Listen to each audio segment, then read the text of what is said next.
Salut, c'est Kelly, décoratrice chez Rinov. Je vous ai présenté mes 3 premières astuces tête de lit do it yourself en tasso la semaine dernière et je vous retrouve aujourd'hui pour vous présenter les 4 dernières. Donc dans cette 4e version-là, l'idée c'était d'avoir vraiment un élément clé à mettre en valeur. Donc vous pouvez très bien avoir un beau cadre, voilà, une déco murale tressée, un souvenir de voyage ou dans le cas présent un miroir. Et l'idée c'était de pouvoir avoir donc quand même une tête de lit en tasso avec une jolie forme pour pouvoir mettre en valeur la décoration murale. On est sur une tête de lit donc plus atypique qui vient vraiment être un élément fort et marquant justement donc dans la chambre. Ça peut bien fonctionner dans un style vintage ou même ethnique, mais pour les personnes aimant voilà, les décorations plus originales. Pour la forme, je suis partie sur un losange, mais c'est vrai que vous pouvez partir sur un carré, sur un rectangle. L'idée c'est vraiment que ça s'adapte à l'élément déco que vous allez placer au centre. Niveau réalisation maintenant, donc cette tête de lit va vraiment s'adresser aux plus bricoleurs d'entre vous parce qu'il va y avoir quand même pas mal donc, de découpes et également donc, un calcul des angles pour avoir la symétrie qu'on souhaite pour retrouver cette forme. Dans la version 5 maintenant, donc on souligne davantage le côté pratique avec donc un coffrage sur la moitié du mur que je suis venue donc habiller cette fois-ci de tasseaux de bois et j'ai rajouté également donc une tablette en bois clair. L'idée c'est aussi que ce soit pratique pour pouvoir apposer des livres ou même des éléments décoratifs. L'idée donc avec cette tête de lit c'est vraiment d'apporter le côté chaleureux avec l'ajout du bois et en soubassement pour structurer l'ensemble de la pièce. Dans cette version-ci, donc pas d'espacement au niveau des tasseaux, on les pose donc plutôt de façon collée pour créer justement donc un habillage tout autour de la tête de lit. On limite aussi donc les informations visuelles voilà, du fait de ne pas garder justement l'espacement qu'on peut avoir sur une pose en tasseau classique qui va aller jusqu'au plafond.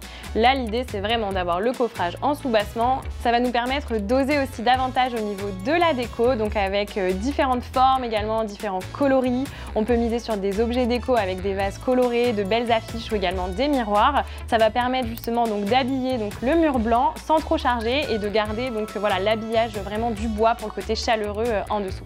Donc le coffrage avec l'habillage en bois, il va vraiment venir équilibrer, adoucir aussi et calmer l'ensemble avec justement les éléments décoratifs sur le mur blanc.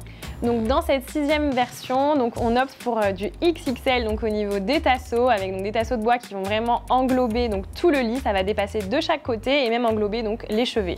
Ça va vraiment apporter de la grandeur à la pièce et donner un côté plus luxueux ou haut de gamme qu'on peut retrouver dans les grands hôtels. Au niveau de la pose, on est quand même sur une pose un peu plus rapprochée avec des tasseaux plus fins.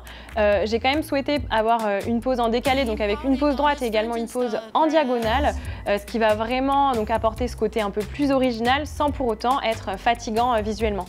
Étant donné que la tête de lit va vraiment être imposante, afin de garder quand même voilà, l'intimité du coin nuit, je viens rajouter donc une guirlande lumineuse. Cette tête de lit, elle est idéale pour un style donc plus contemporain, art déco et voire même vintage. Pour la dernière version, on vient placer donc les tasseaux cette fois-ci à l'horizontale pour jouer donc davantage sur le côté linéaire. Ça va agrandir la pièce, mais cette fois-ci dans la largeur. On vient souligner donc l'espace nuit et le fait d'avoir donc des tasseaux mais sur une partie basse, ça vient apporter donc voilà, un environnement plus calme et c'est vraiment ce qu'on recherche aussi dans une chambre. Cette tête de lit donc, qui est quand même assez classique peut correspondre donc à la majorité des styles, même si on va la retrouver davantage voilà, dans un style bord de mer, nordique, charme, finalement des styles qui invitent aussi à la détente. Et au niveau de la teinte du bois, donc on part plutôt sur du bois clair pour faire écho justement à ce côté très doux et très épuré. Vous pourrez retrouver les tasseaux dans la plupart des magasins de bricolage. Optez plutôt pour du bois raboté, ça vous évitera donc trop de travail au niveau du ponçage.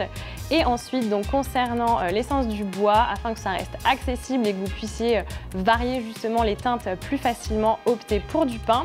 Et vous pourrez justement donc le rendre plus clair ou surtout plus foncé avec de la lasure par exemple.